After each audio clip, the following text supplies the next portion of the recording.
Good afternoon. What's up, fellas? What's going on? Hey, who is that guy? That's a cool. I want to be like him when I grow up on that video. No. Be careful what you wish for. I promise you it can happen. So just be careful. But y'all having a good day today?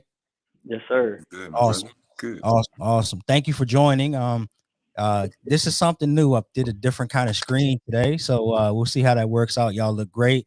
This is Lending with Purpose. As you know, I do this on LinkedIn, and it's just conversations with clients and friends, intros to various forms of information, professionals, and resources that we use, that we look for, that we never knew existed, and wanted to learn more about. So the title today is, athletes taking care of business, right? And so I think, a bunch of us started off playing sports, right? Whether it be like youth soccer or swimming or, basketball, football, baseball, whatever it might be. And so, guys, the reason that I do this is obviously, that I'm in the mortgage industry, and we help people, purchase and refinance homes and such. But as we went through this pandemic and such, and over time, my mission is always to add value to as many people as possible. So stand on here and talk about 30-year fixed rates and products and services, I suppose we could do that. But the best thing for me to do is to just bring people into our network, to bring them into our circle, to kind of find out about real world examples, and just to educate and to help as many people as possible. So I thought it'd be great to have this conversation with you today. When I thought about it, I always try to lead with a quick story. I was trying to think of a story that I would tell today, because I don't have a professional athletic career. I was, decent high school, athlete, walked on in college to play some basketball and things like that. But I think about home ownership, right? And I think about some of the reasons why people purchase homes.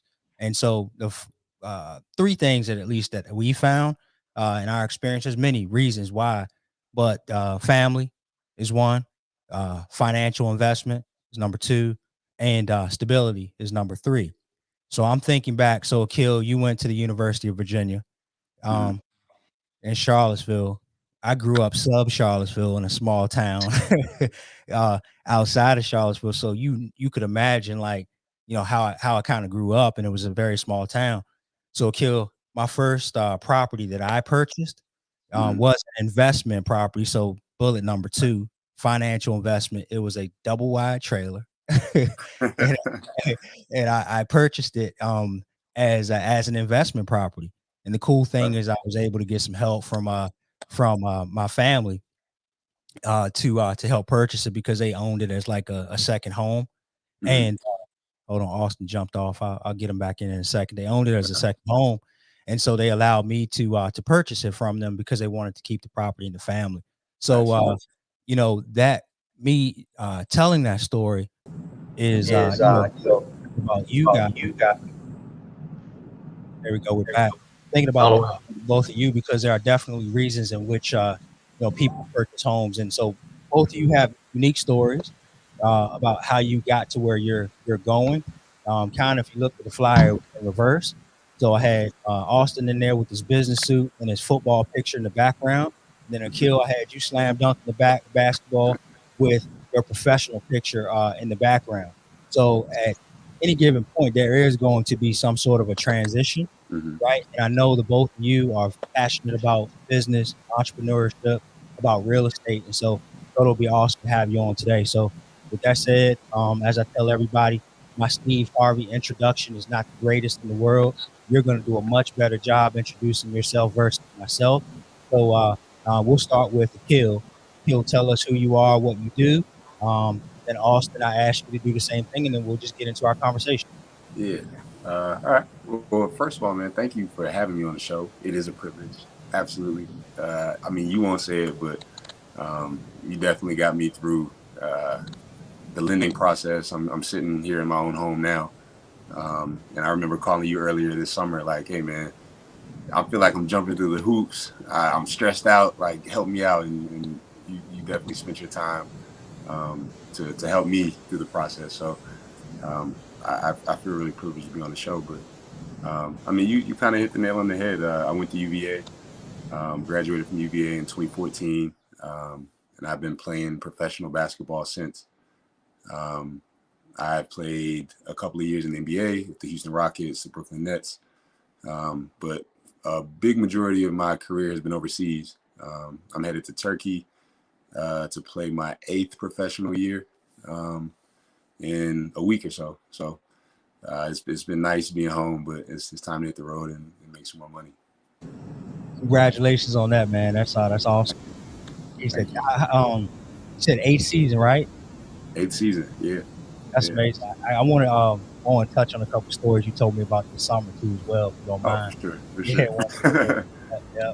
So, Austin, how about you? Who are you, and what do you do?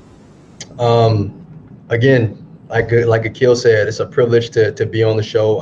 I've watched this now on LinkedIn a few times, so it's an honor to finally be on as a guest. I appreciate you thinking on me. I'm from Charlotte. My name's Austin Duke from Charlotte, North Carolina. I'm deemed the hometown kid. I was the first one to go to UNC Charlotte on a full ride scholarship in football. Went on undrafted to the Carolina Panthers for a couple of years. And then I actually just finished up my 4th year as a pro athlete or a pro football player back in 2020 before I decided to, hang it up and go ahead and move forward into another career, which I found in the mortgage financing department or industry.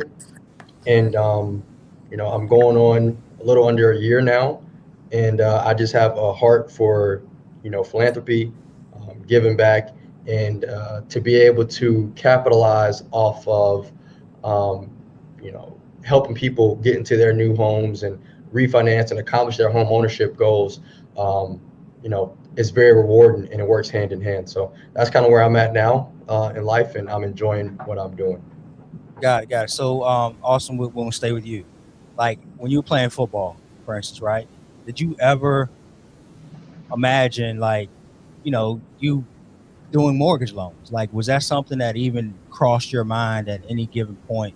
Like, obviously throughout your life, you were, wanting to be the best athlete that you could be. I'm sure you manifested that you were going to be a professional athlete, and that came true. But you do mortgages now. You sell money for people that are buying homes. Did you ever think in a million years that would be something that you'd be doing right now? Not necessarily the mortgage financing, but when I was in high school and college, and um, I was researching real estate. I always knew there was money in real estate, and I thought that I would have to become a real estate agent. But I always knew I wanted to get into real estate. So as I started doing my research, I've learned about mortgage financing and the financing part, and I know that's who makes this process work. Without the money, there is no deal. But I never thought about being a LO. That never crossed my mind until about a year ago, after doing research. But ultimately, for me, yeah, the goal was to make it to the NFL. But ultimately, the goal is just to be successful. That's the end goal. To have money in my pocket, to not only take care of myself, but take care of my family.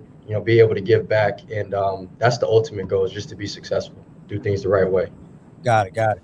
Akil, so real quick, did you just purchased your first home? Is that right? Mhm. First home, right? Congrats. Did you build a bomb Thank you. shelter in that house, Akil? Too soon, man. Too soon. Hopefully, we would never need that in Charlotte, North Carolina. But Nah, no bomb shelter. But no bomb. But you had that experience recently, right? yeah, I did. Where I was overseas and went to war, pretty much. I pretty much went to war. And yeah, a lot of my teammates left, but I stuck it out and came home right into the smack in the middle of a mortgage process, closing on loans. So stressful times, Right. times. But I made it through. Tell us about that process, because it is a bit different for athletes too as well. There's different documentation. There are some hoops that you have to jump through and such in order to get through it. It's not impossible, obviously, because you were able to do so, but it is stringent and it can be stressful. Can you tell us about that experience on purchasing your first home? Yeah. Well, it had actually been. I had actually been looking to purchase property maybe 2 years. 2 years. I'd been saving up, getting stuff broke. I had an offer on a property right before COVID that wasn't accepted. COVID hit, and I ended up leaving the team that I was with and coming home and putting another offer on the property just for them to say, well, we see that you've been making money the last 7 years or whatever it is, but because you don't currently work with this team, you know, your loan can't be processed. So, okay, got to go back to the drawing board. And so when I signed with the team in Israel, basically all that was putting away money and trying to figure out what the best situation would be. And when I got home, even then, there were a lot of hurdles to jump. You know, I was having the team notarizing documents, and it was a bit stressful because of my situation. But once I realized that, you know, just by, you know, following those directions, it only helped me get more organized. And that was, I think, the main thing for me was being as organized as possible going into finalizing the contract. And you know, a lot of phone calls back and forth with my tax attorney, getting all of my paperwork in order, like I said, with my team who had to verify documents. And that was a bit stressful, but otherwise, it ended up being worth it. Got it. So I'm gonna stay with you, Akil. Like, another athlete that comes to you, they will call you an OG, I would think right now, right? Because you're 8, you're 8 years in. You don't want to hear that, but they call you that.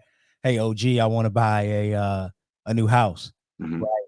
What besides the organization piece? Because it sounds like, I mean, I think personally being organized is half the battle. Austin, I'll ask you to chime in on this after I finish with this piece, but I think the organization piece in purchasing a home is super important because we have a set of documentation that we need to be able to verify anyway. But like, what would you tell me? Hey, I'm going to buy a home. What would you tell me, like, to give me some advice to help me out? Yeah. Well, first of all, make sure that you actually have the money that you need. Make sure you know how much your loan is going to be. Make sure you know what interest rate you qualify for. And then, like I said, from there, you can start making decisions. But I know a lot of guys will say, oh man, I'm making, you know, X amount of money on this contract. I can afford $1 million home, when honestly, you probably can't. And you have to, you know, I'm sure you guys are going to speak to this, but there was a lot of little things I needed to learn in terms of, you know, I negotiated a deal with my Israeli team for 2 years so that, you know, you could go and look and see, okay, he's going to have a stable income for the next couple of years. There are things that you can learn about in terms of how much your debt to loan ratio, right? And making sure that your finances are in order. So, you know, if anything, I say educate yourself about your personal financial situation, and then you can start moving from there. Got it. When you retire, you have a place with us. Sounds like you got it all figured out. Sounds like you got it all figured out. Austin, you want to speak to that? Like, based on your experience, like, you know, being in as an athlete, knowing what you know about contracts and things like that. Like, do you think Akil hit it on the head? Like, in regards to, yeah, he did. Because what he was referring to as far as a 2-year contract, they're looking for a 3-year continuance. They're looking for history, 2-year work history, debt to income, your loan to your LTV. Understanding a lot of people don't understand, like, and even me, before I jumped into this, I thought that it was as simple as a down payment. I didn't know about closing costs. I didn't know about escrows. I just said, okay, if I'm paying $1,300 in rent, like, I can be paying this on a mortgage. So I just thought it was a 3% down payment, and that was it. But it's more that goes into it, and a lot of people do come into the process with very unreasonable expectations. So you definitely have to do your own due diligence and your own homework to really understand, you know, you can't afford $1 million house, you know, on XYZ salary. So, you know, making it make sense. No, he hit the nail right on the head. So going through the process, you'll learn that. so this is a conversation, obviously, so both of you can chime in, but I heard you both say something about which is impressive, and I'm proud and I appreciate that. Akil mentioned, like, you know, hey, you know, most people have these contracts and they think that they can afford $1 million house, right? Just based on the numbers and what they feel like they're bringing in at the time. Austin, you mentioned something the same thing. So what that leads me to believe is there needs to be a certain level of financial education, like in your industries. Um, um, Where do you find that? Like, do you have to get a mentor? Is it like, your agencies? Is it like, how do you get that financial information, like based on where you are? Because your sole job is really to perform at the highest level as a professional athlete, right? And then this other stuff comes secondary. But I gotta believe that in order for you to perform at the highest level, your mental has to be right, your financial situation has to be right. There's got to be a complete package. So my question is where do you find this information to be able to help you make these types of decisions? I mean, I think as an athlete, you're in a blessed situation because you have access to probably more people than your average Joe, right? A person walking down the street might not necessarily have the same alumni network, probably doesn't have the same level of recognizability. I don't know, they're just not as recognizable. I don't know if that's a word. It's a word on this show. It's definitely. People see your face and they smart dude, by the way. So yes, definitely, that's a word. We're gonna make a word today. That's gonna work for us today. But you have access to resources if you want to, right? And that's, I think, half the battle is wanting to educate yourself. It's 2021. I as an athlete, I don't make excuses for anything else in my life. I'm not gonna make an excuse for not educating myself enough to take care of my family, right? So for me, that's the most important thing. Like, having a mentor is super important, but you have to seek out mentors as well. Right. I remember you and I started talking about this like years ago. Like years, yeah. Like when you really started to dive into your career and become very successful, especially when when you're overseas. Like, all right, cool. What do I need to do? Right. So when it's my time, I'm prepared to do so. Right. So you were thinking through that a long time ago. We've had many conversations about it too as well. And your timing was impeccable because, Austin, as you know, rates are historically low. And Akil, you were able to catch that. Austin, I think you're buying a house too as well, is my understanding. But like, where did sounds like you got your knowledge through school, some in school, Austin. But like, how'd you get into the mortgage industry? Like, that's a pretty cool story. What you told me about how you got into the mortgage industry. Yeah, so I got into, well, first of all, and as a pro athlete, I was getting a lot of my financial advice from Chris Coy, my agent. We would sit down and break down my contract and how much I was getting paid a week, what I need to go to here. That was the first time that I sat down and made a budget. But other than that, I take care of my finances. But as far as the mortgage industry, I've learned a lot from you over the past few months, and making it make sense, sharing stories, things of that nature. But as far as when we talk about where I learned mortgage financing, a lot of the stuff came from Brad and Bryce Bradley, the owners of the company, and just sitting down, making it make sense to me, and understanding that we are selling money to people for a home. So how you present yourself, how you carry yourself, how you speak, all that it plays a factor. But as far as me finding the mortgage industry, it was just on LinkedIn. I was going through different jobs, and I was like, man, I don't want a desk job where I'm capped at how much I can make. I have some pretty cool quality traits about myself that I feel not only can make me a lot of money, but can really affect people's lives in a positive way. So why just do a 9 to 5 and then go home and that's it? I'm still like, I don't think I ever really get off the clock until I go to sleep, because I'll answer a phone call anytime, I answer a text anytime, and it doesn't feel like work to me, because I know how it feels to want to become a homeowner and be in the process. So I know how nerve-wracking it can be. I know the anxiety and the stress. Akil can attest to that with the hurdles. You're confident that you can get it because you got money in the bank and you have what it takes. But ultimately, it's still like that back in your head. It's like, dang, is this thing ever going to close? How much money am I have to spend on it? What other information do I need? So me looking up different job options and opportunities on LinkedIn, I wanted to find a job to where it just wasn't a 9 to 5 and I wasn't capped, but I can make as much money as much money as I'm willing to work for. So as a loan officer in the mortgage industry presented itself, I did my research on it, and I was like, yeah, this is it.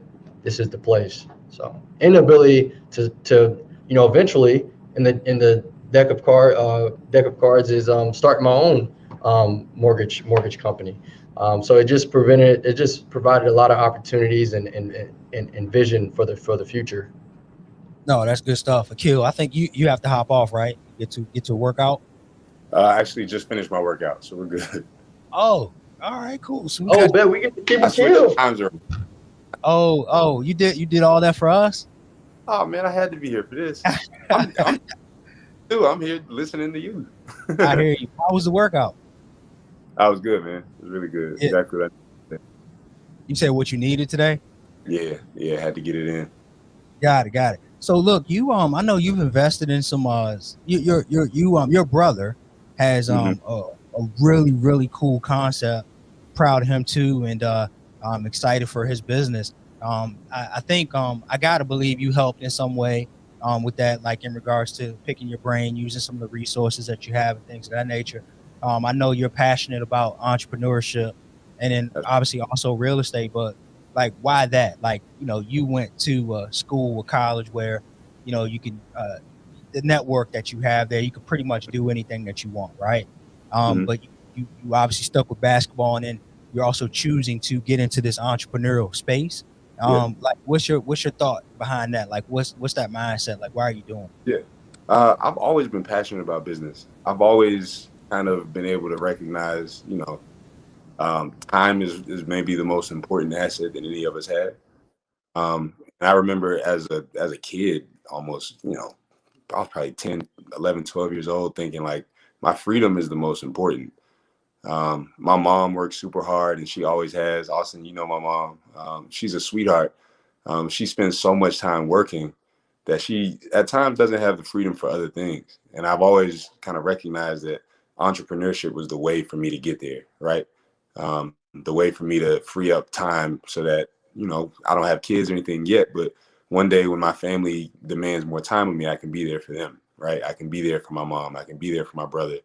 And then, the other part is just making money. It's America. Long at the end of the day, if you don't have money, you don't have you can't take care of yourself in this country. And so those two things combined really pushed me into really what I'm doing now. Like Austin said, we grew up in Charlotte. Like real estate is the game here. We both kind of seen that growing up. Everyone's always talking about how there's money in real estate. And what I've loved about real estate is it takes an entrepreneurial mind. But at the same time, like there's 1,000 ways to make money. And a lot of them can make you very successful if you know what you're doing. And so, those two things have really, really kind of come hand in hand. I feel like I'm just learning. I'm just getting started, but I'm enjoying where we're at right now. You are just getting started. It was like a taste of blood, I guess, right? Like a shark in the, when you got that deal closed, it was like, oh man, I can do anything now, right? Do this. Yeah, for sure. It was a shot in the arm. It was definitely a shot in the arm. Yeah. So what's Austin's you're purchasing your first home too as well, is that right, Austin? Yep. And when about what time frame are you? How far out are you? Well, it's supposed to be September. It just got, with the construction and everything, got pushed back to around November, December area. So got that news today, but it's all good. Nonetheless, the show's still on. So it's all good. Just gives you time to save more money, man. Yeah, that's how I chopped it up. I'm just excited, man. I'm still at my parents' house, so I'm ready to, get out and making moves to do that. So it's just like, all right, another 3 months. So what's next for y'all? Like Akil talked about, there's ways to make money in real estate. Charlotte is the place to be, which I've heard for years and years and years, right? But like, what's next? Like, are you looking to acquire properties and be a landlord? Are you looking to buy and flip properties? Are you looking to purchase like multifamily homes, things of that nature, or buildings, I should say, commercial real estate? Like, what are your thoughts about like what it looks like for you over the next, 5 to 10 years, so to speak? Whoever wants to jump in is fine. Yeah, I'll take it. So for the next 5, 10 years, I want, this primary property that I have, I want to keep that. But I want to buy residential. I think there's a lot of money in residential for two things, because people are always going to need a place to live, and a lot of people are always going to rent. Not some people are just not on the wave of home ownership. So one, finding the right market to do that in, while also taking care of yourself and allowing it to pay for itself. I think that's the way to go. So this initial property will be, primary residence type deal, and then it's in a location where, sort of 5,500 people, making a minimum of 55K, and then you have college town, it's less than 10 minutes away, where college kids will love to live. So the market right there, over time, once I'm done with it, will take care and pay for itself and put money back in my pocket. And then, buying properties down in my favorite places like California, Miami, and have those as secondary homes. And while you're not there throughout, I mean, because you only go vacation maybe, 3, 4, 5 times out of the year. And while I'm not there, have somebody else either renting it or Airbnb in it to where it's paying itself. Hire a property management company, and allow it to really work, let that money work for itself, put money in your pocket annually. So over the next 5, 10 years, I think that's that passive income. As far as residential, I haven't really put too much thought into commercial, um, but in resident, that's where my next 5, 10 year plan is. That sounds good. That sounds awesome. Akil, how about you? Have you put any thought into that, like in Uh, regards to real estate? yeah, man. I mean, Alan Johnson has been along with you, have both been mentors since I graduated college, and I got a chance to meet with him earlier this summer. And the first thing he said was, "Man, you should do deals. You Um, said, you said what now? Say it again. you need to just be doing deals. Get involved with as many deals as you can touch." And so, we've built out a little bit of a marketing campaign, but I'm hunting deals. Right now, we're working on a land deal that's zoned for multifamily, so that could be a multifamily build. We're doing our due diligence there, making sure that the money makes sense before I get into it. Because at the end of the day, these are assets, right? We're just Yeah. trying to find assets. And so, actually, a second land deal out on the east side where my mom lives, that just kind of popped onto our radar. So, like I said, the thing for me right now is gathering as much information about the market as I can, and then when opportunities come by, um, having people that have the capital, because I won't have the money all the time, but being able to source deals and then being able to make other people money, is gonna get me involved with as many deals as possible. So, over these next 5, 10 years, like I said, having as many deals come in, and then, you know, being smart about my money, and putting them into deals that make sense. Yeah, that makes a lot of sense. That's more like sort of like a crowdfunding approach to doing it. Not quite, but Mm. just using your resources. And so Right. I kind of come on here and preach that. Like, you both know relationships are everything. For sure. And like, building those relationships before you need them, too, as well. And that's what you're doing. You're planting the seeds so that when the time comes and there is a good deal, and everybody benefits from it. We do our research, we understand if it makes sense to do it or not. Then Right. when we go, when we all go all in, it works and it benefits everybody. Akil, have you thought about overseas at all? You spend a lot of time over there, and I'm sure Yeah. you're learning a ton about what's going on there, and you likely have some relationships because, again, like, you know, uh, you're here, like Austin mentioned, if you're going to be in California and Florida and Mhm. places like that, you have to have some sort of boots on the ground or have some familiarity. Is that a Yeah. word? Familiarity, yeah, that is. Did I make up a word too? So you know, with your experience, overseas, Europe specifically, like, have you thought about doing anything there? Yeah. Yeah. I mean, there's definitely some opportunities. The problem for me is that I know I have boots on the ground. I know I have people that I know and that I love and that I can trust. For me, bouncing to a different country every year has been problematic, right? So if I'm in France one year, Israel the next, Italy the next, I can't sit still in a situation long enough to maybe see something through the way that I would want. But I do think on the long term, right? Maybe 10 years shortly post retirement, when I can spend a bit more time analyzing the market and knowing what I'm getting into before I take that amount of risk, I could definitely do it. And there are some countries, like I have a Panamanian passport that I know for sure I'll own property in Panama, probably again post career. But right now, I just don't. I either don't spend enough time in the country, or I just don't have the connections that I do here to really pull that off. But I'm not overlooking it at all. There are definitely some great markets, especially when you start talking about Airbnbs, vacation rentals.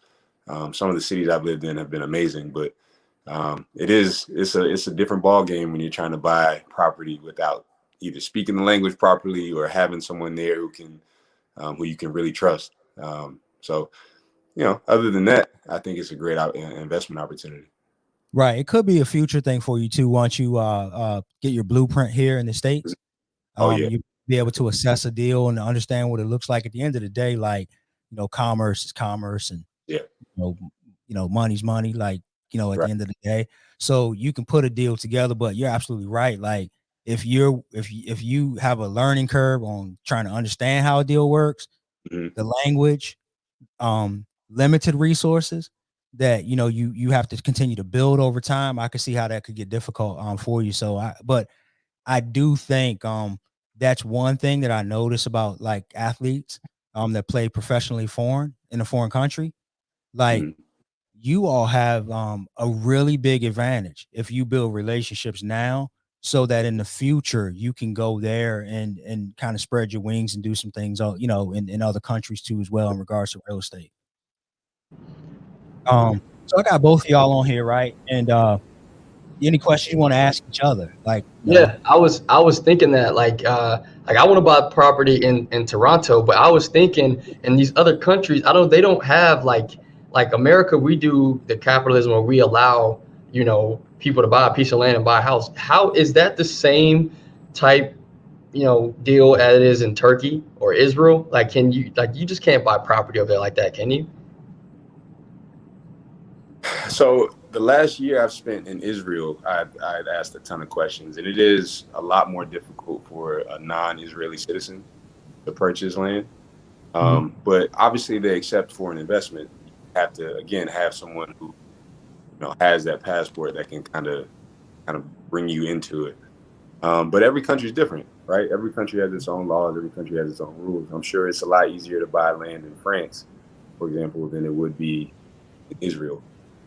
And you also have to think about honestly, real estate is location, right? Think about the geographic location of Israel. It's a tiny, tiny country, not a lot of land to go around. So they have to be very protective of the land that they do have. It also means your prices are going to be a lot higher than maybe what you would buy in the countryside of Turkey. So again, it's just knowing the rules of every country, like, and that's just asking questions. That's asking questions.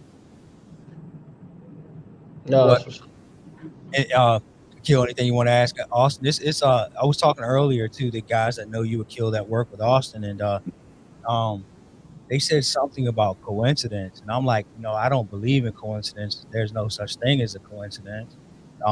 It was crazy because I was talking to, I think maybe your brother, Akeem, and I was telling him that I met a young man down in Charlotte.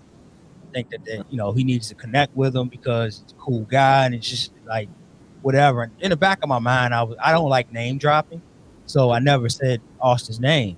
And so in the back of my mind, I'm just like, they probably know each other, but I'm just not going to drop his name because I don't know, they just may not like each other or something, or just whatever it might be. Right. And so he asked me, obviously, for Austin's name, and I told him. He's like, "Oh yeah, we know each other, through family and blah blah blah." And he said, "Your brother, you guys used to play basketball together or something like that." And then to get you on the call on this live stream with us and have Austin here too as well, it's pretty cool. But like, is there anything else like that maybe Akil, knowing that he's in the mortgage industries, he's had similar experiences to you? I think he could be a good resource for you in the future too as well when you talk about boots on the ground. Absolutely. I mean, one of the things for me has been really important is like leveraging relationships.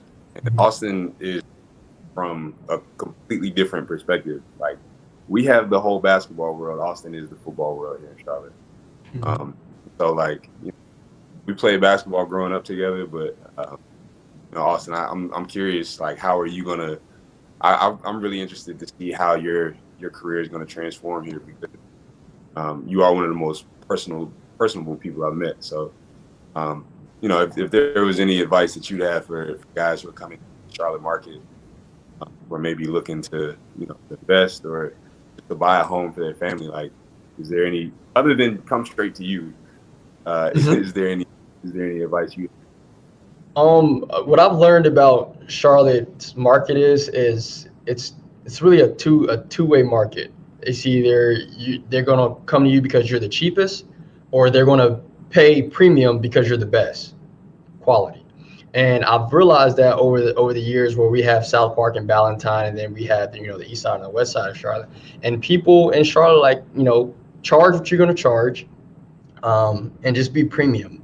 If you're that premium person, to where, you know, you communicate well, you make deals happen, you do what you say you can, like, that's the difference. There is no middle class here. Not middle class, but there is no middle here in Charlotte. So just stepping into this market, you know, define yourself as what you want. If you're going to come in and be that luxury person, be that luxury person. And then if you want to help, you know, people out on the side, because that's what your heart wants to do, then do that as well. But once you're down, and you know that, you know, you're in the space of, you know, you want to be affordable in a deal for everybody, you're going to be stuck there. So define yourself, and what exactly you want to be, and what you want to offer in the market, and go from there. Like, that's the most critical thing here in Charlotte. And then, like you said as well, like leveraging your relationship. So, you know, I know everybody from, well, I don't know everybody, but I know everybody in every type of place that you can be, whether that's, you know, in the NFL, whether that's high school, whether that's elementary, whether that's in the nursing home. You know, like, I just believe you treat everybody the same. You know, you try to, you know, speak and be nice to everybody, and try to add value. I think that's the biggest part. So when you come into this market, you know, like, that's how people are going to judge you. That's how they're going to look at you. And how do you leverage those relationships? Is you never know who knows who, especially here in Charlotte. It's so small, and you just never know, you know, who's going to say, hey, I saw so-and-so out, man. He's either an a-hole, or, man, he was the nicest person ever. And once that is on you, once that stain is on you, or once that, you know, positive note is on you, you have it, and it's for you to maintain or for you to change. So that's kind of like the road I've been kind of walking down and kind of understanding about Charlotte. But even still, though, like, as both of you are looking for opportunities, like, for instance, Akil, that, you know, he and his team are looking at opportunities, vice versa, Austin. If there's anything that comes across each one of you know, your plates, you're able to collaborate, possible, to Right. connect each other with different types, Yep. you know, of people. And so, like, what you said, and what I've been hearing Akil say as well, like, value is it. Like, always add value to people, and you won't, you know, you'll always be okay.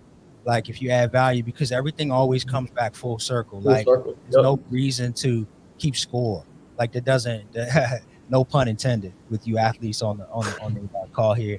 But there's you don't have to keep score in this game. Right.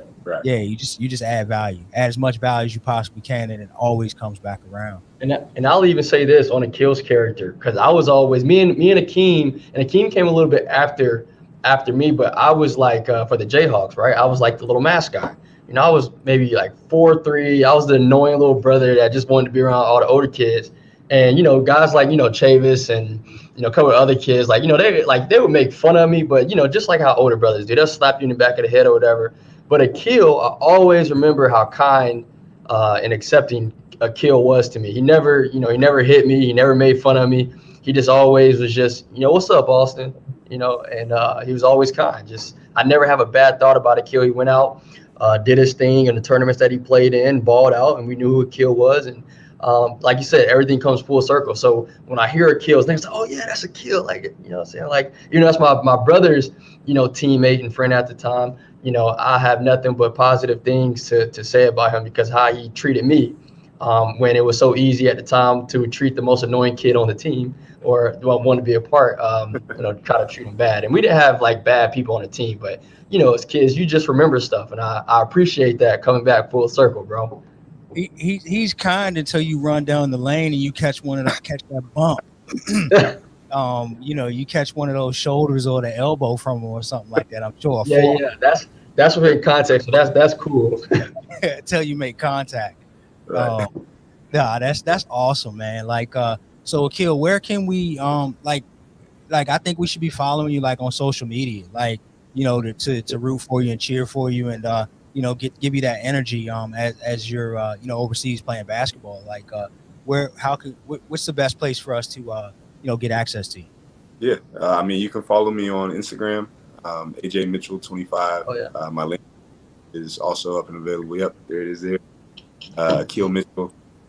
Actually, probably need to update that. I move You said around. AJ Mitchell 25. That's on Instagram, right? Yep. Okay, AJ Mitchell 25. We'll put it up in the comments as well. Okay. But yeah, if there's anybody who's looking to jump on the real estate train, like I said, my job over the next year is to put the ball in the basket, win basketball games, and to find good real estate deals.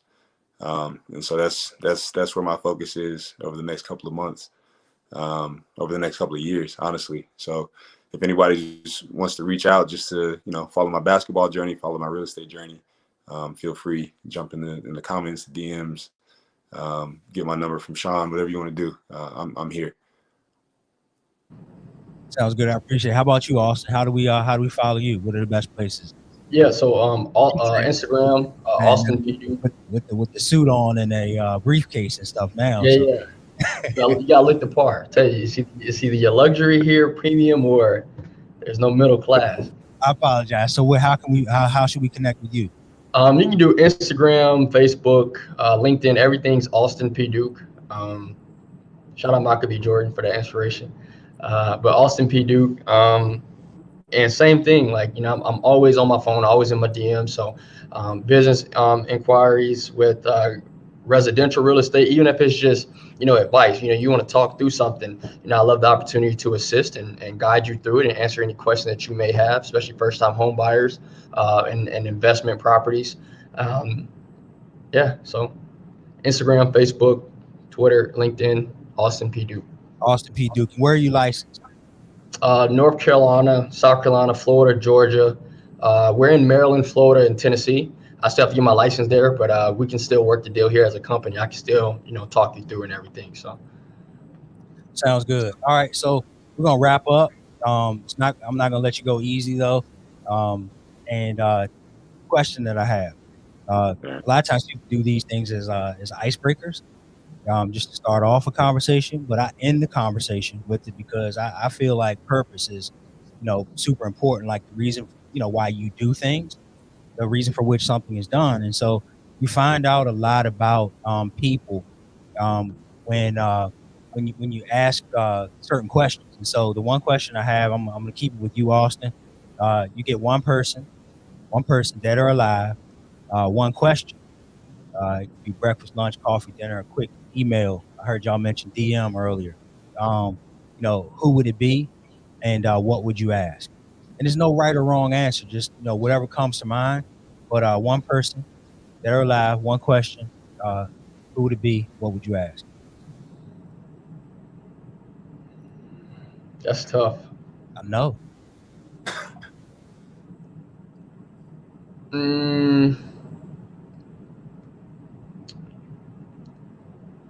Dang. Okay, I would say Muhammad Ali. Okay. Muhammad Ali, and I would ask him, what was he thinking, when he made his stance, like when he became Muhammad Ali, as far as, not going to Vietnam, what was his strength? What was his mindset? What was he thinking? And did he know that it was going to have the influence and the impact on the world that he has and that he had? Oh wow, that's an amazing question. You can get a great conversation going with that one, I'm sure. I know. I guess I didn't want to get too political, but no, it's all mixed too. No, it's all good. No, that's a great question though. It's a really good question. How about you, Akil? Nah, Muhammad Ali is one of my favorites, so that would be a great conversation. I would pay to listen to that one. Sure. So you listen on Austin's conversation. You got to ask your own question though. No. Okay. You guys get a double whammy on that one. Yeah, I had a second to think about it though. You put him on the spot, so I did. Sometimes for some people, I give them a heads up because I've had some people get really emotional on here sometimes, and but you know, I know y'all been working on your mental health a lot, so it's fine. And I knew like under pressure, like that's what you do every day, all day, and so I'm like I'm anxious to see what their reaction will be, because you remember I sent you the intro video yesterday to explain how this was gonna go, and sometimes I'll be like, well, that question is this, but I'm like, all right, I'm gonna put these guys on the spot today. So what's up, kid? Who would it be, and what would you ask? So I've been reading a lot about Thurgood Marshall lately, and I think he's a character in history that a lot of us overlook. Thurgood Marshall, first Supreme Justice. I think I would probably ask him, what kept him motivated. There's a ton of hurdles in his life that he had to overcome, and a lot of hurdles that he didn't necessarily need to put up with. I think I'd ask him, what kept him going. Simple. Yeah, that would lead to an amazing conversation too, I bet. It's just open-ended enough where we could have a great conversation, I think. Right. And for those that are listening, I recommend you ask the open-end question, because you only, like I said, you get one question, right? So how do you keep the conversation going? Like, how do you get everything that you're looking to get out of it? So Muhammad Ali and Thurgood Marshall, those are two great ones, man. And that's amazing. So do your research, Akil. I hope you find that answer. Austin, do your research. I hope you find that answer too as well, because unfortunately, you can't get it. But I just I'm proud of both of y'all. I really am. I appreciate the time that you took and you spent to speak with us today. I think folks that are listening will get a lot out of it. It's not just about sports, it's not just about the whole real estate piece. It's about life. There's always got to be mindsets. There's always going to be transitions and such in life. There's also always going to be something that you're really passionate about. And I see that from both of y'all. And when you put your heads and your mind into it, there's nothing that can really stop you from doing it. And so, like I said, I'm really proud to know you. And if there's anything that I can do to help you in any way, all you got to do is reach out to me. Everybody that's listening to as well, if there's anything that I can do to help anyone, I'm here for it. It'd be a shame to have these connections, these relationships, and keep them all to myself. That's not what this is about. It's about creating a community that can pour into each other and help and add as much value as possible. So that's all we have for today. Again, thank you. I just ask y'all to hang on with me for like another 30 seconds after I close this thing out. But, thank you for your time today, and we'll see everybody next week, next Thursday at 2 p.m. Sounds good. Appreciate you having me. Yes, sir. Thanks for having us.